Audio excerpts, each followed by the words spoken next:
This episode contains discussion of sexual assault and murder. Listener discretion is advised.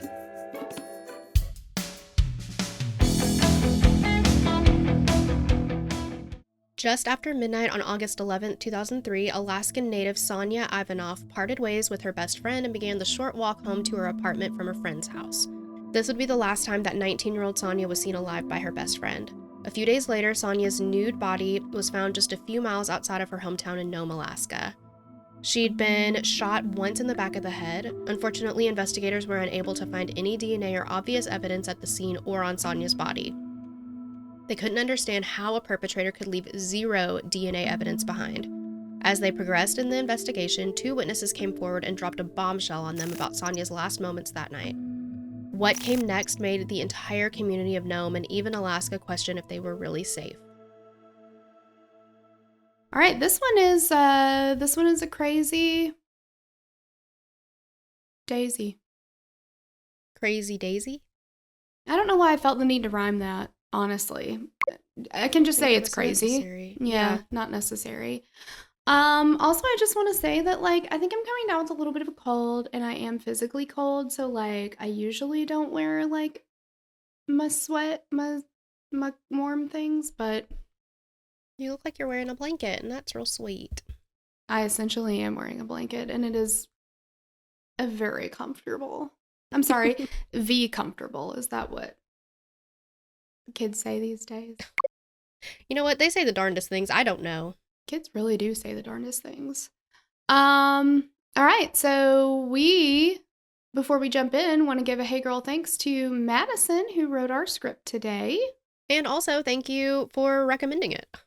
Yes, we didn't have any requests for this case, but we as a company group Sure. have discussed that we want to cover more missing and murdered Indigenous women, so that's what we did here. Madison jumped right in, so thank you. Yes. So let's talk about Sonya. Sonya Dora Ivanoff was born on April 14th, 1984 in Nome, Alaska, to Larry and Maggie Ivanoff.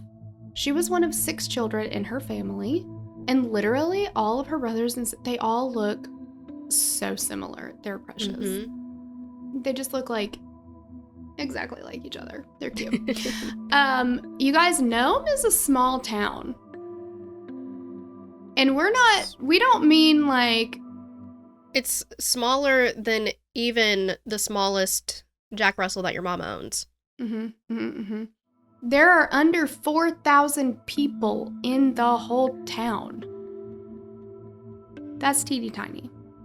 The Ivanoff children grew up in the town Unalakleet, which is also in Alaska, and if we thought Nome was small, Unalakleet has 700 people in it around. So I will tell you this right now. Yesterday, doing the research, I was like, I'm going to practice saying Unalakleet. Sounds hard. It took me a good 19 times. I was like, Unalakleet. Okay, got it. I was struggling with it because it's the way it's spelled and the way it's pronounced are a little different. And I was like, I can do this. I know I can do it. If Mankey with a hanky can do it, I can do this. Exactly. So, yeah, I credit Mankey for me being able to say it at all. I credit him with how my life is going in general. Sure. Thank you, Mankey. All right, so Unalakleet, bitty. And most of the residents there are native Alaskans, mostly Inuit. Sonya was popular in her village because she was so outgoing. Not only was she a friendly person, but she was a superstar on her high school's basketball team. She was a tall girl with long dark hair and a beautiful smile. While she spent a lot of her time dedicated to sports, Sonya was a great student, and she often appeared on the honor roll. She graduated from high school in 2002, and after that, she moved back to Nome, this time with her band. She wasn't in a band. I think I combined best friend, but band. I don't know what happened there. Okay. This time with her best friend, Timmery. Towarek.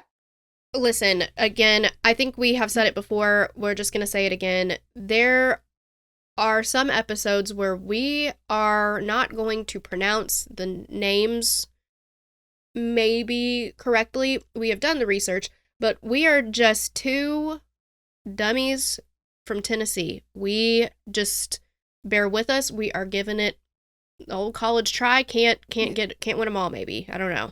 Apparently, I say friends as Frans, so if that helps you understand anything. So Timmery and Sonya were completely inseparable. They literally were like each other's other half. And they loved the town that they grew up in, but Nome was bigger. It offered more employment opportunities. I mean, I can't imagine, like, if Unalakleet is, I mean, that small, where does everybody work? Like, that's tough. I mean, there's just not going to be a lot of businesses around. There's only 700 people there. Sure. So they wanted to get over to Nome. They wanted to work for a little bit and save up money for college. Nome, like many small towns in Alaska, had a close-knit community, and they had a pretty low crime rate, and their police department consisted of just 7 officers. And this is like the big city. Exactly. I mean, that's just wild to me. Comparatively, yes. Yeah. Sonya got a job in the hospital admissions department at the Norton Sound Health Corporation, and Timmery worked at a nearby hotel. Many people in Nome were already familiar with Sonya. She was that good of an athlete. Like, they were already familiar with her because of her basketball. It's amazing. Yeah. And she had just, like, a really, really great reputation in the area. People really liked her. That's going to come into play. She also participated in pageants for Native women in hopes of earning money for college. Neither Timmery or Sonya had cars. They just walked most places and used public transportation. And at the time, they were both 19. They're having fun. They're living together. They were both hard workers. They loved hanging out with their friends in their free time. You know, they lived together. They shared a bed, actually. Like, they lived in a small apartment, but, I mean, they were literal, like, attached at the hip BFFs. Yes. So sweet. And Sonya was super happy living in Nome. She was having a great time, and she had, you know, her whole life ahead of her. Mm-hmm. Absolutely. So we're going to talk about the day of the disappearance. On Sunday, August 10th, 2003, Sonya and Timmery went over to a friend's house to hang out and play board games. Shortly after midnight, Sonya said that she wasn't feeling well and she was going to head home. It was raining outside, but Sonya loved to walk in the rain. She was saying goodbye to Timmery, and then she started walking home. And this would be the last time that Timmery would ever see her best friend.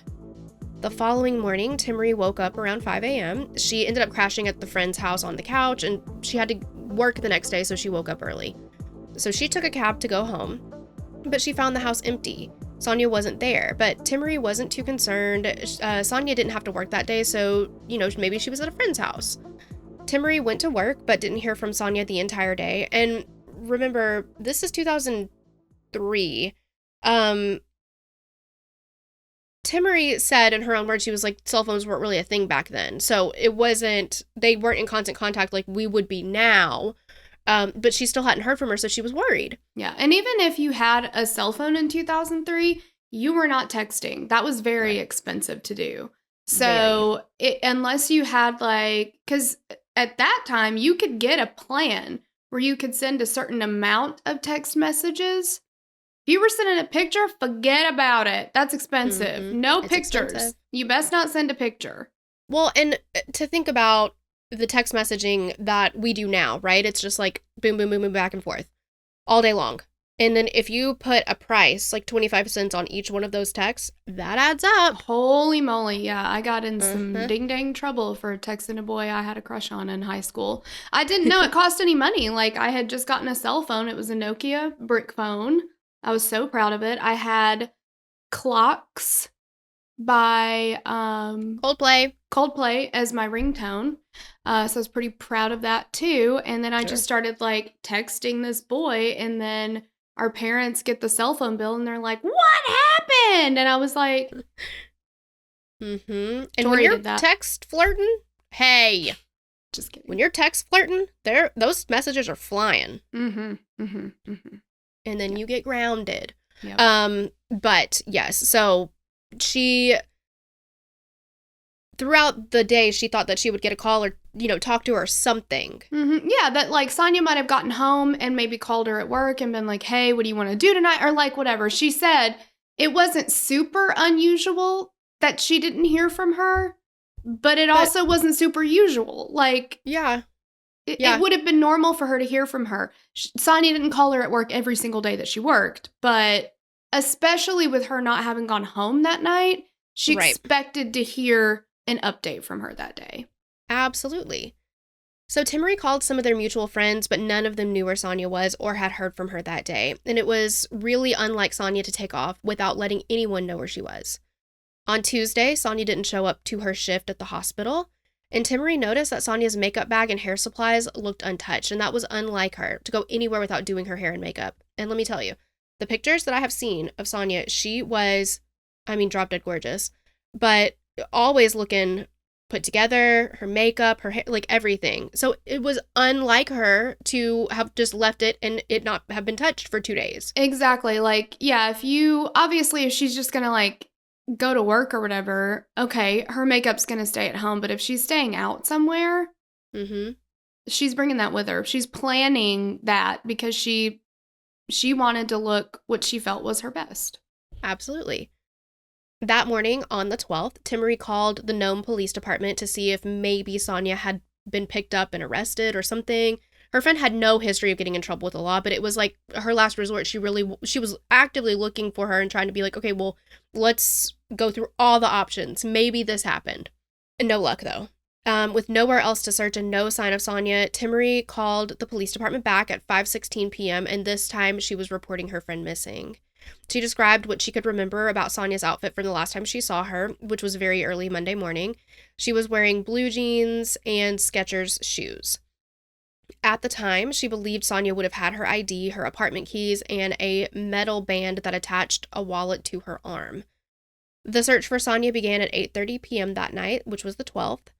Volunteers gathered to help police officers and Timmery search for the missing 19-year-old. And remember, there are only 7 police officers in the entire town of Nome.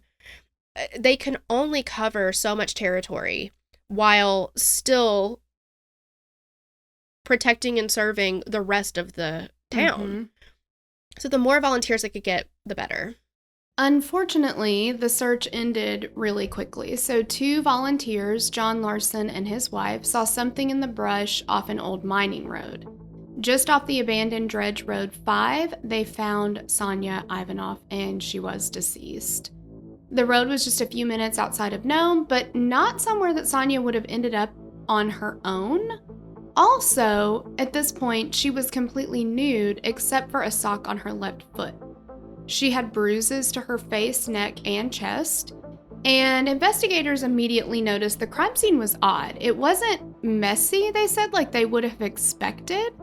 And other than the bruising, there was no obvious signs of what would have caused her death. They also assumed that because she was nude, that she had been sexually assaulted.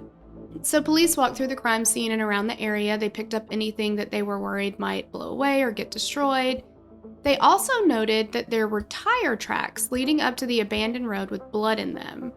Unfortunately, the Nome Police Department couldn't investigate the scene properly, like Tori said, while still doing what they need to do for the rest of the city. So they contacted the Alaska Bureau of Investigation to take over the case. Sonya was the first woman who had been murdered in Nome in 2.5 years, so they were not prepared to handle this alone. And like, good on them for asking for help, because there are so many departments that would be like, I can do it. I can do it by myself. Like, yeah, absolutely. I assume they don't all talk like we do here, but Right, they absolutely do not. But not everybody sounds like a chainsaw getting started. Yeah. Or a 4-wheeler or something. But I think it's really interesting, might not be the right word. It's crazy that she was the first woman who had been murdered in 2.5 years. I mean, that goes to show you that this is supposed to be a very safe place. Right. I say supposed to be because of reasons, but yeah. And Sonya and Timmery felt super, super safe walking around at night. You know, they got off work at night and felt comfortable walking home by themselves. Like, Right. you know, it wasn't something that they were really worried about. It's also interesting, just like this area, how remote it is, because the criminologist that they called in, you know, here in Nashville, if something happens and they've got to call the forensic team in, they're there within within the hour, depending on what else they've got going on, I'm sure. Maybe a couple of hours if they're on another scene or something. But the criminologist there couldn't get there till the next morning. I mean, this was like like they had to travel to get there. I mean, it's just kind of wild. So they had the police department kind of keep the crime scene secured. They had officers sort of like man the scene until the Alaska Bureau could take over. So the officers that did this were Officers Taylor and Owens. And then another officer goes to inform Timory and Sonya's family that they found her body. The road was overgrown with brush from both sides. It was not regularly accessed. Occasionally, people would go back in that area to like party, to relieve themselves, to go TT, if you will. To go TT. Yep. But there was no reason anyone could think of that Sonya would have been back there on her own, you know? There was not a large amount of blood on the scene, but there was clearly blood in those muddy tire tracks. So it indicated that a vehicle had driven through it, then turned around at the dead end, and then driven back through it. The investigators believe that Sonya had been injured or killed on the road and then dragged, still clothed, to that spot where her body had been found. And then she was, of course, stripped and left there. There was deep bruising to Sonya's face that was indicative of a struggle, perhaps someone trying to subdue her. They photographed the scene. They used tape to lift any evidence that they could off of her body. At this point, investigators lift Sonya's head up and they found a gunshot wound to the back of her head underneath her hair. There were no shell casings nearby, though, and they did not find a weapon. It seemed as though Sonya's murderer was evidence aware. This person knew how to cover their tracks, which is interesting. And scary. And scary, yeah. So they made impressions of the tire tracks, and they found a nearby branch hanging overhead that appeared to have some blue paint on it. It is wild to me how easily paint transfers from vehicles. Mm-hmm. Like, because if you touch it, obviously it doesn't come off on your hand, but like, if we're talking about like the top of a vehicle just running under a low-hanging branch and the paint just smears right off, like, I don't know, it's just crazy to me. So, and they're thinking because of how high this branch is that this is going to be a taller vehicle, an SUV or a truck or something like that. Weirdly enough, the tire tracks indicated that there were 3 tires that were the same and 1 that was different. One of these things is not like the other. But that's, maybe it should be obvious to everyone, or maybe it's not that impressive, but it impressed me, because I'm looking at a tire track and I'm like, all right, how does one know that? Exactly. Yeah, exactly. Because like, they're going over each other, right? I mean, like, how can you tell? Like, I know, yeah. That most cars have 2 and 2, so. Yeah, what a lucky thing, too. Like, I don't know how many people have different tires on their vehicles. I think all 4 of mine are the same. I'm not totally sure. Like, I know sometimes you'll get them, like, rotated, whatever, and then if you have to replace, sometimes you'll replace 2 and, you know, not the other 2 or, like, whatever. So you might have 2 different sets of tires. I don't know. But this is 3 and 1. I feel like that's really specific. Yes. On August 15th, the chief medical examiner performed Sonya's autopsy and determined that she had died from a .22 caliber bullet wound to the back of her head. He also noted that the gun had been fired from a very close range. There was no evidence, though, of sexual assault. Not only was there no evidence of sexual assault, there was absolutely no physical evidence on Sonya's body at all. There is no skin scrapings underneath her fingernails, no unidentified hairs, no fingerprints, no semen, nothing.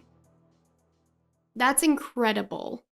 in the worst way possible. Right. But that just solidified to them that they were onto something when they felt like this killer knew what they were doing as far as how evidence would be collected later. Oh, gosh. Investigators gathered as much information about Sonya from Timmerie as they could. They got pictures from her social media. And according to those closest to Sonya, there was no one in the world that they could think of that would hurt Sonya. Everybody loved her. Like, she had so many friends. I mean, Timmerie made a list of all of the friends that they had, and this list was long. Investigators noticed a picture of Sonya where she had a large bruise on her bicep, and Timmerie said that sometimes they'd wrestle around with their guy friends when they came over, and that one of those guys was a man or a friend of theirs that went by Canuck. And Timmerie said that he had a crush on Sonya, and police now have their first suspect. So they spoke to Canuck. He told them that he was out in the country, he was hunting and camping with friends on the night that Sonya disappeared. He said that he had been 73 miles away, nowhere near Nome. His friends said that Canuck was camping that night, but he was sleeping in a separate shack, so they couldn't confirm that he had been there all night. A warrant was obtained to search Canuck's home and vehicle, and they found a pair of sneakers that were covered in blood. Canuck owned a blue pickup truck, and in the bed of the truck, there was a blue tarp with a significant amount of blood on it. Investigators sprayed the tires, which had 3 matching tires and 1 different tire. I mean, things are looking bad for Canuck, right? I know. Good for investigators, bad for Canuck. And on the tires, they found more blood. Behind the driver's seat of the truck, police located Canuck's hunting rifles, and one of the butts of the rifle was stained with blood.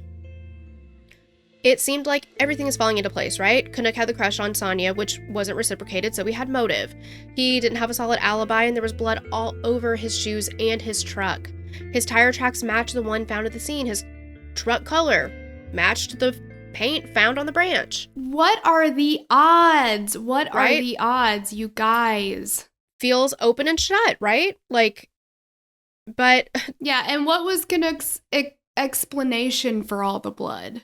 Right. He said, I had nothing to do with Sonya's murder. He says that he shot a porcupine while hunting, and then he accidentally ran over a rabbit, but the rabbit was still alive, so he crushed it with one of his shoes to end its misery. And investigators are like, you're right, we do not believe you. Yeah, you killed a porcupine and then you ran over a rabbit? I bet. We've got somebody who's been murdered. Right. We found 3 tire tracks that match and then 1 different one at the scene. There's blood all over your tarp. There's blood all over everything that you've got. Mm-hmm. And nobody has been murdered in 2.5 years. So, what are the odds that you've got blood all over everything, and you have the tire tracks and the blue truck, but you killed your friends with her? And I mean, but guess what? They tested the blood. All of the blood was animal blood. All of it. And Canuck was cleared. Yep. They went back to the scene and they found the porcupine. Yeah, I told them not to within the a scene. mile. They went back to where they found the porcupine. He says, I killed this porcupine. Yes. And they found it. So he's cleared. So investigators hoped to find Sonya's clothing or any of her belongings because it seemed like they didn't have any leads. They searched the local landfill for her clothing, but they came up empty. They did find a witness. And here we go again. I am not going to do this name justice. I don't know what else to tell you. I'm sorry. They found a witness, Lamb NGO. Go? He was a janitor at a local gas station who had seen Sonya walk by the station between 1 and 1:15 a.m. on the morning that she disappeared.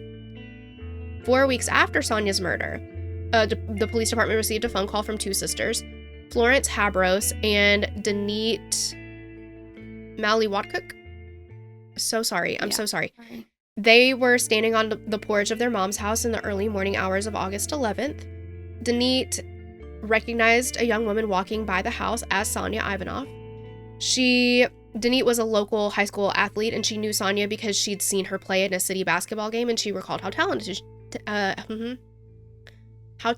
she was. Excuse me.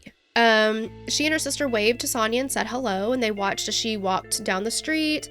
Then they saw a vehicle pull up in front of her on West D Street, and the driver of the vehicle rolled down the window of the passenger side, and the sisters could see Sonya lean down and into the window to talk to the driver. And a few moments later, Sonya gets into the vehicle and it drives off.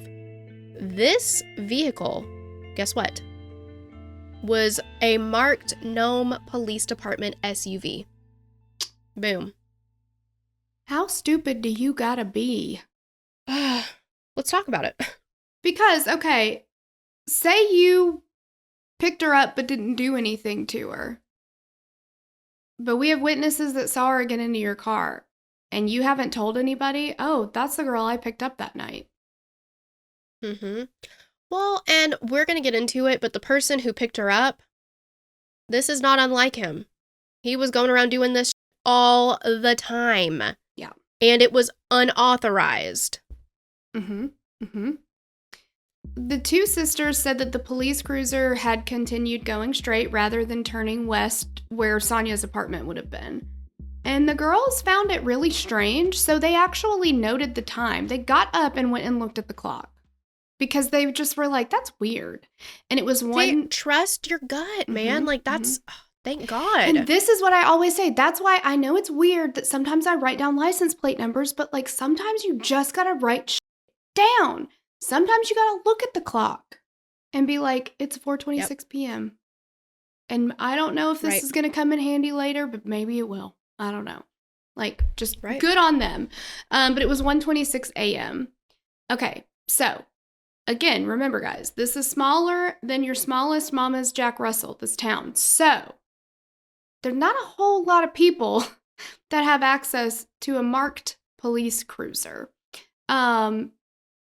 Because it's such a small police department, where they only have 7 officers total, there were no take-home cars, you know? Like around here, there's a guy in my neighborhood who works for the police department. His SUV, police SUV, is always, if he's not at work, it's parked in his driveway, right? Like he keeps it at home. However that works. They don't do that in Nome because there's not enough. They only have 3 cars. So everybody, you only have access to them while you're on shift. So we go back and we find out who was on shift when Sonya was last seen. The first officer was Stan Piscoya, and the second officer was Matt Owens, because we only have 2 on shift at that time. So Owens was from Florida and had joined the Nome Police Department about 3 years prior. He was a firearms expert who often trained other officers on gun use. He'd grown up in the town and was well known throughout the community, and he came from a respected family. He'd worked in the jail before moving to the police department, and he also had a connection to Sonya. He refereed basketball games. Both of these officers were experienced with crime scenes. They would know how to clean up evidence. Not surprisingly, both officers completely denied having anything to do with Sonya's murder. Once the police chief realized that one of his men was likely responsible for the murder, he had the Alaska State Patrol take over. Which again, like... Good on them. Yeah, and we shouldn't have to say that because that's what should happen, but it also is frustrating though because these 2 sisters called immediately when they figured out Sonya had been killed. And somebody wrote it down, but did not follow up on it. So it took another officer being assigned the case and going back through the entire file and being like, oh, there's a note here that she was seen getting into a car and nobody ever followed up with it. It's really sad because I understand that they are what I think the definition is of short-staffed. Yeah. But for the size of the town and the amount of crime that is taking place, I mean, I would think this being the first female murder in 2.5 years, it would be priority. Why wouldn't anybody be like, this is important, unless it was one of the 2 officers that took the note that we're talking about. And then I think they would probably file it right into the garbage can. Mm-hmm. Right in, was it file 13 or whatever? What? Is it, The Office?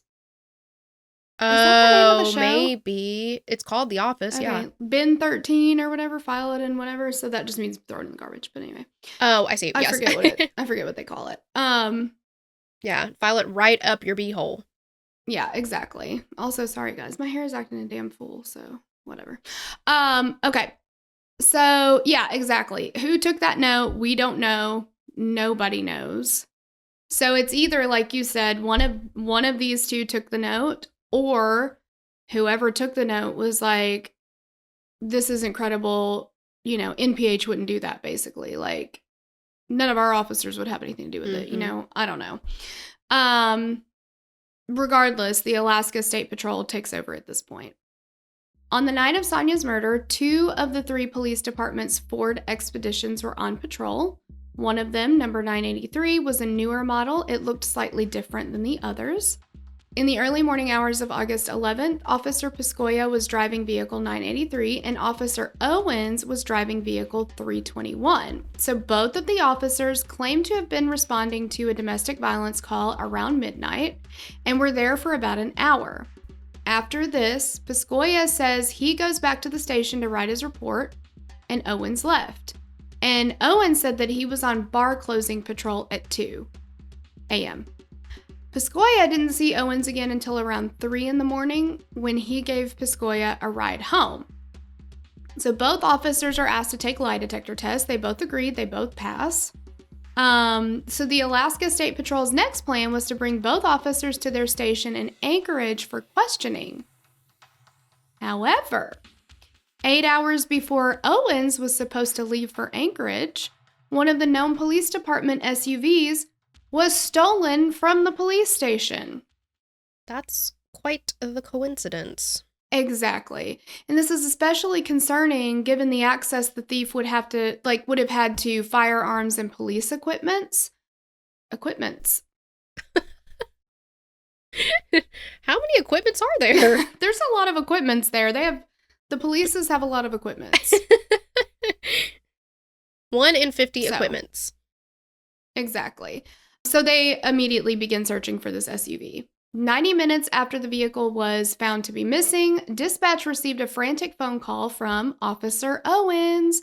He said that he'd found the missing SUV in a gravel parking lot and that someone had fired shots at him with the shotgun from the vehicle. So he's calling in being like, shots fired, there's something going on here.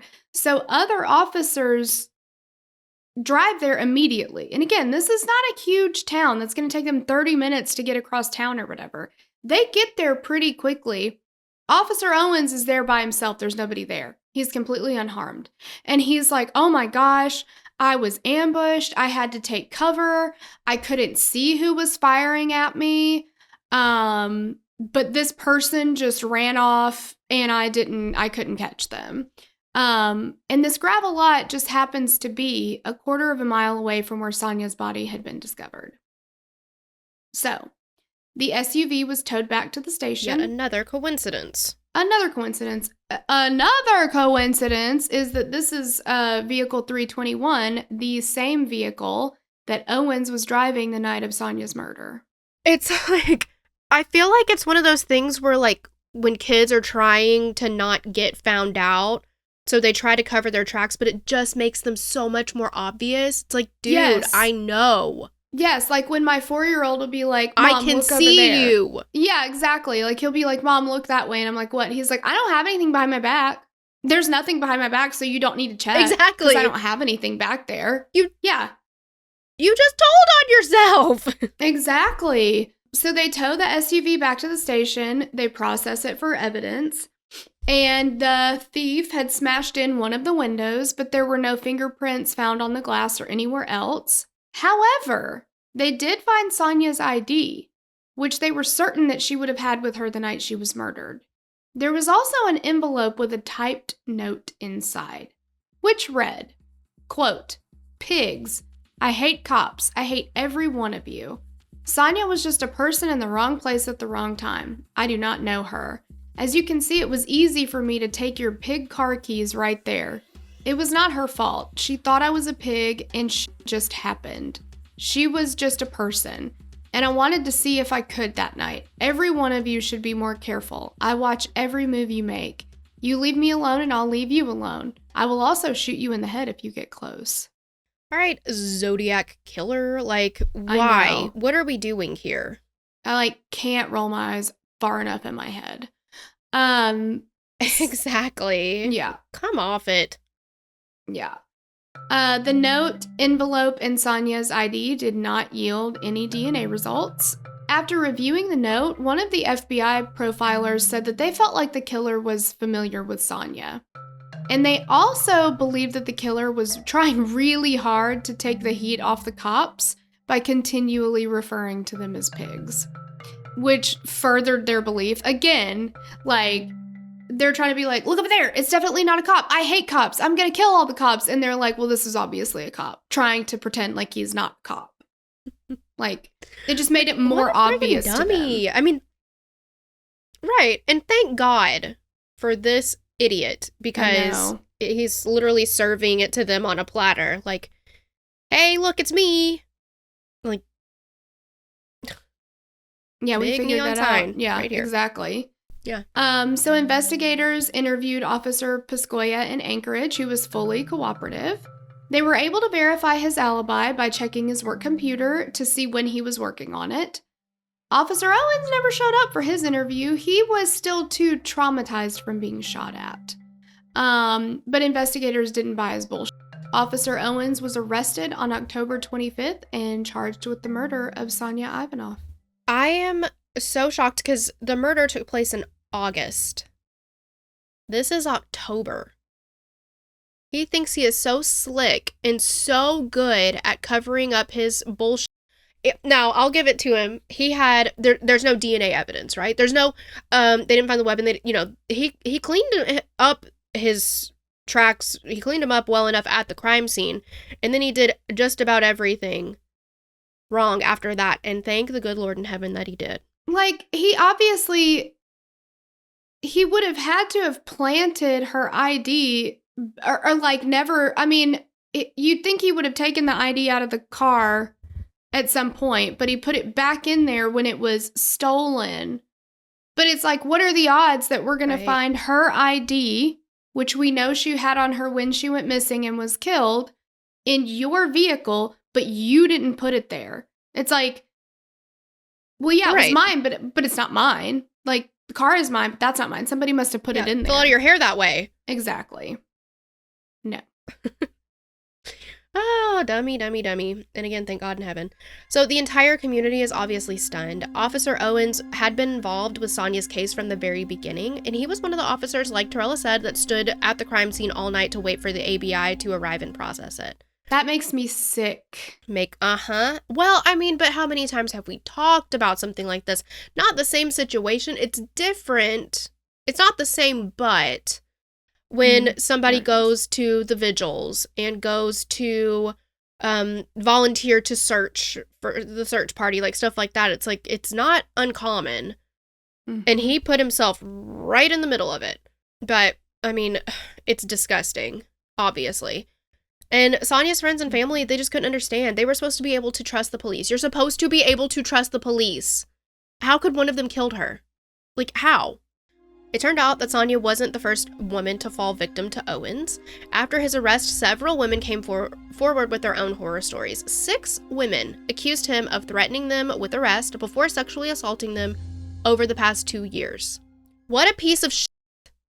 Mm-hmm.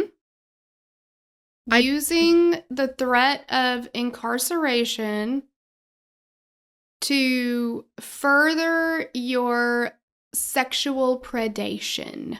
Yep. Owens admitted that he picked up people he knew while he was on duty, but the women said that it went further than that, and he would have sex while he was on duty and threaten them with his firearm. His violence had continued to escalate until he finally got Sonya in his car on August the 11th. It was determined that while Sonya's gunshot wound was from a .22 caliber handgun, it was not Owens' duty gun, but he did have access to the department's gun safe. Investigators continued trying to connect Owens to the crime scene, but unfortunately none of the squad cars, including the one that Owens was driving that night, matched the tire tracks or the blue paint on the branch at the scene. One of the crime lab I knew I was going to do it. Whenever I see the word analysts, I always want to say analysts, and that's not a word. No, it's outrageous. Okay. One of the crime lab analysts was actually out in town, actively looking for a vehicle that matched the tire tracks and the paint, and he found one. And it wasn't Canucks. It was a man named Benjamin Niles who had the truck, and he denied having anything to do with Sonya's murder. So he said that he and his girlfriend, who lived way out in the country, had driven to Nome on August 12th for lunch. And that as they were driving home, his girlfriend was like, look, I really got a TT. I have to. Gotta go. So she asked him to pull over. He did. And from his description, he had turned onto the road that Sonya's body was later found on.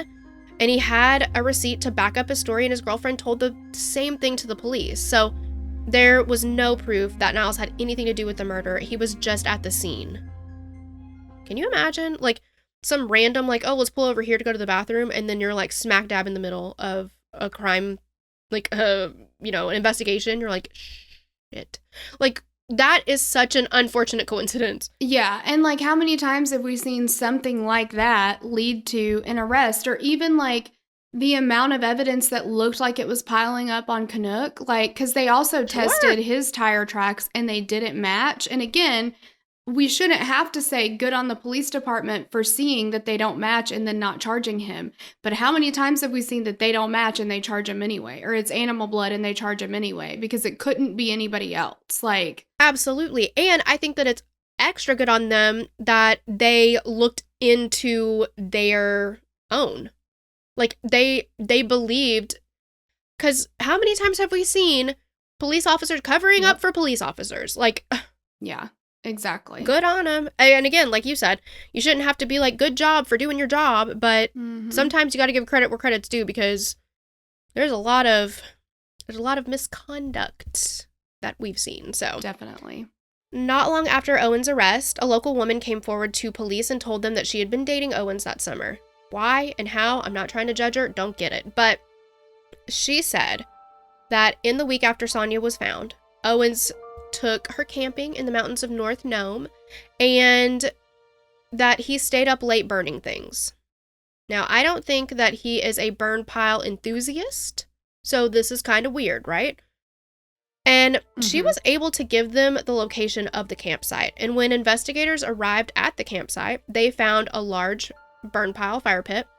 They started sifting through the ashes and the debris, and inside the fire pit, they found pieces of a belt, the underwire of a bra, and several eyelets from shoes that matched the shoes that Sonya was wearing when she disappeared.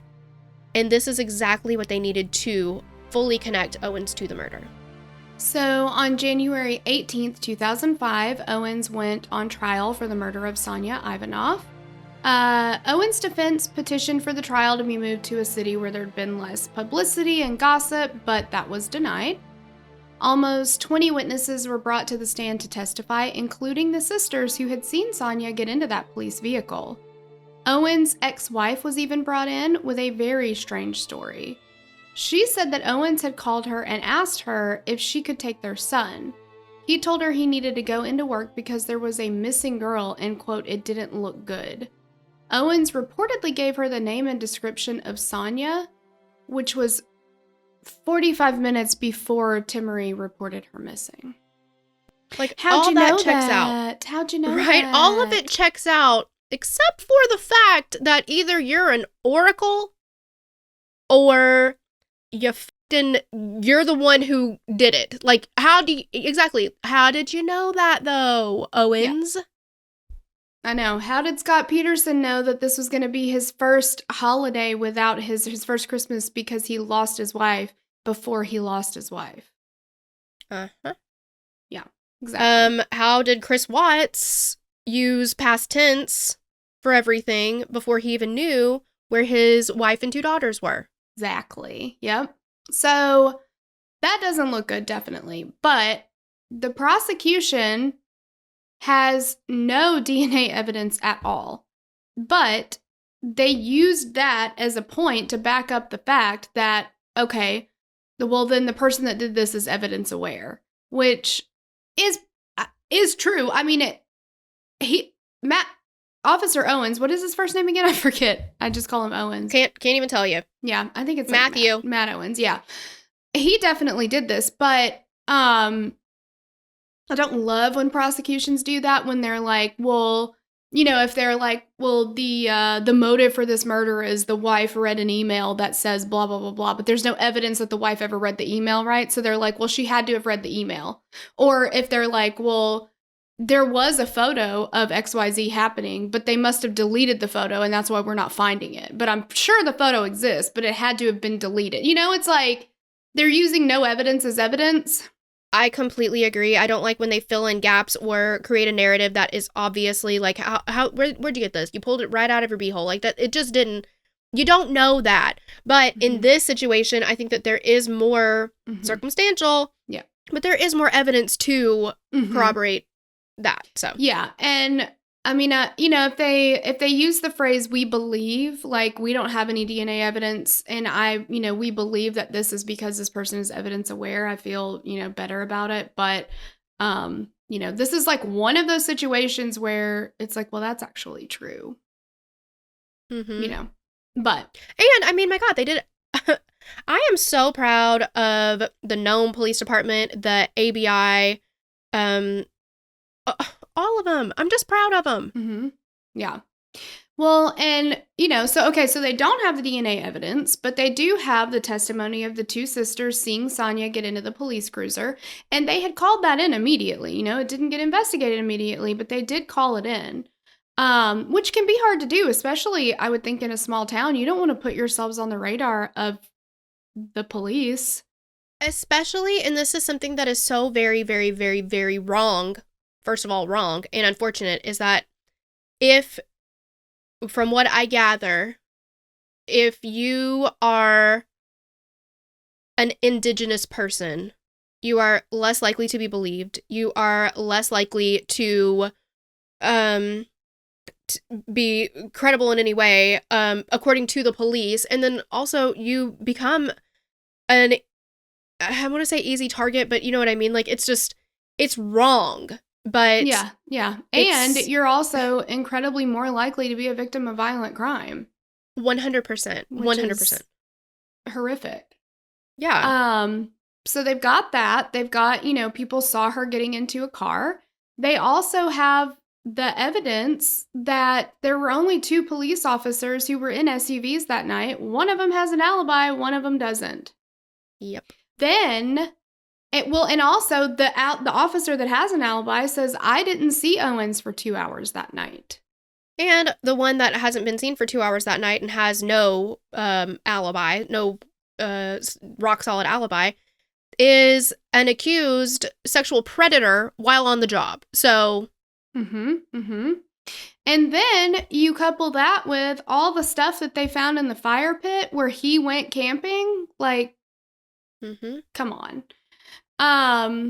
With all of this, they argued that Owens was really the only possible suspect.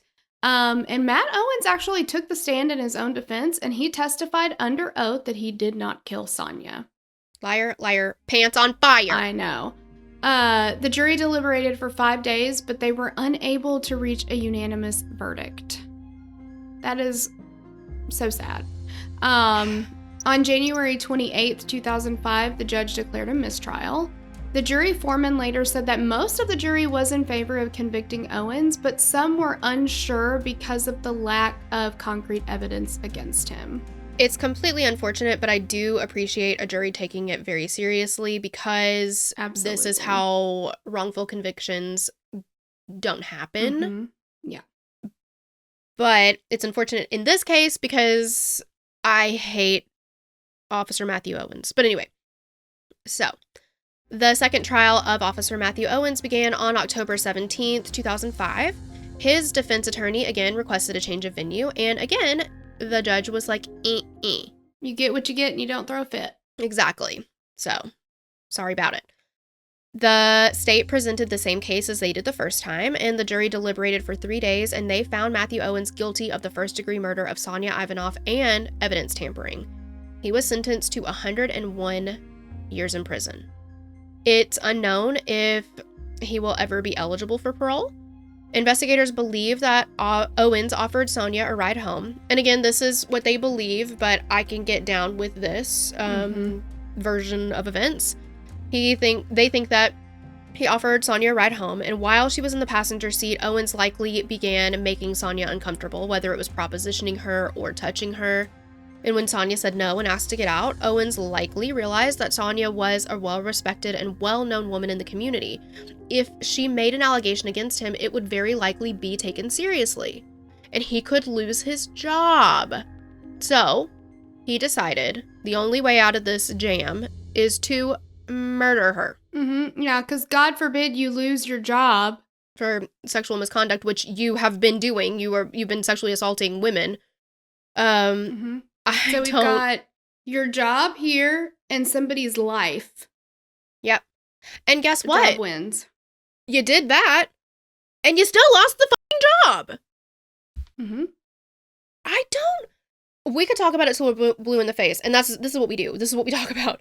I don't understand how so many people are like, you know what? I'm gonna murder somebody, and I'll 100% get away with it. Exactly. On April 27, 2007, Alaska Governor Sarah Palin signed the Sonya Ivanoff Act into law. The act read, in part, quote, a defendant convicted of murder in the first degree shall be sentenced to a mandatory term of imprisonment of 99 years when the defendant is a peace officer who used the officer's authority as a peace officer to facilitate the murder.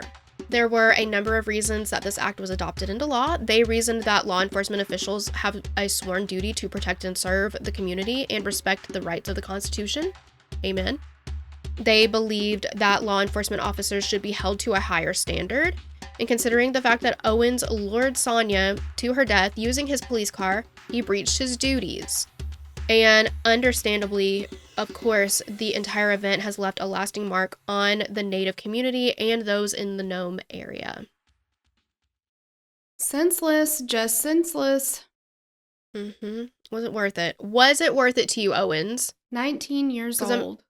19. And I mean, my God, like, such a well-respected person.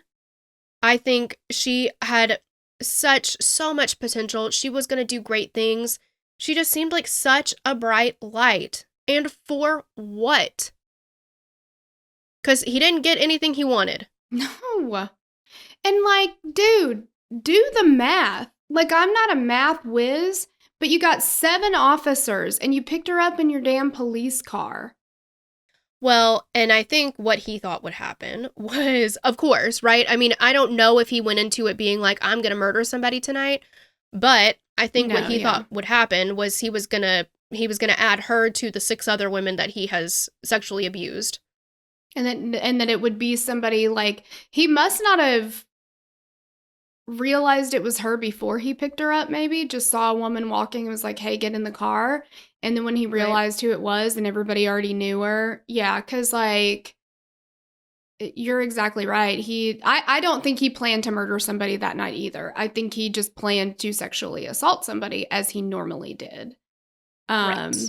And then he decided that people would actually believe her, which tells me, I mean, just like you said, that the police in that area have a tendency to not find Indigenous people, women, credible. So if they were to make an allegation, it would be like, well, whatever. Right. Like, who's going to believe you anyway? He's probably hunting Indigenous women. Right, absolutely. And no one should fall victim to anything like that. It's just disgusting and it's sickening that it's an entire group of marginalized people that are preyed upon. And it happens, unfortunately, more than I think any of us will ever know. And I understand that I am just a white girl from Tennessee, but I don't get it. These are people. They're people. This shouldn't happen. It should not happen. No. If somebody who is meant to protect and serve you? Yeah. That's terrifying.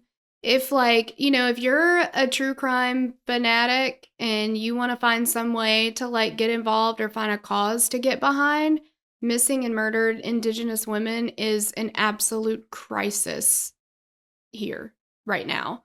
So,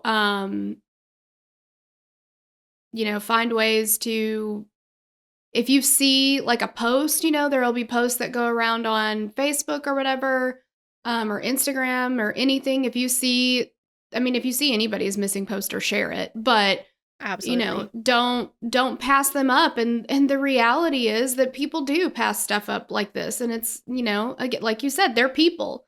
Share everybody, but get those out there. Do whatever you can, donate to causes, or whatever you feel compelled or called to do, but it's an absolute crisis. Well, and the thing is, I don't think that it's any secret that white people get way more attention when it comes to going missing or being murdered, and that's not fair. The more people talk about it and the more people show that they care, the more noise we make. Mhm. It's got to change, right? Yeah. It needs to change. Yeah. And you know what I would love? I would love if you're listening to this episode or watching it here on YouTube, share a link to it. Not for us, but we have other friends who are podcasters as well, and we have talked to them about this situation, and it's a problem all the way around. Journalists do not cover missing and murdered Indigenous women nearly as much as they cover white people. Right. We get our information from articles and things that are out in the media. If the media isn't covering it, we have less information to go on to share the story, right? However, some of our friends who are podcasters who have shared, and I've seen this with some of our cases too, who have covered a case of people of color, of Indigenous people, whatever it is, our numbers are down on those episodes. Fewer people will listen to the whole thing. Like, it's all the way around. So we want to cover more of these. We need the media to cover more of these so that we have enough information to put an episode out. But if you're listening to this or watching this, please share it, because it's one of those things where, just for whatever reason, all the way around, they get less views, they get less listens, they get less coverage, they get all the things. So, if you want to do something for missing and murdered Indigenous women, share their stories. Yes. And I'm not your real mom, never will be. I'm not trying to tell you what to do, but I think you should. I think you should want to do something for missing and murdered Indigenous women. Yes, so thank you guys. We love you. Let us know, what you think, and we'll see you on the next episode. Bye. Bye.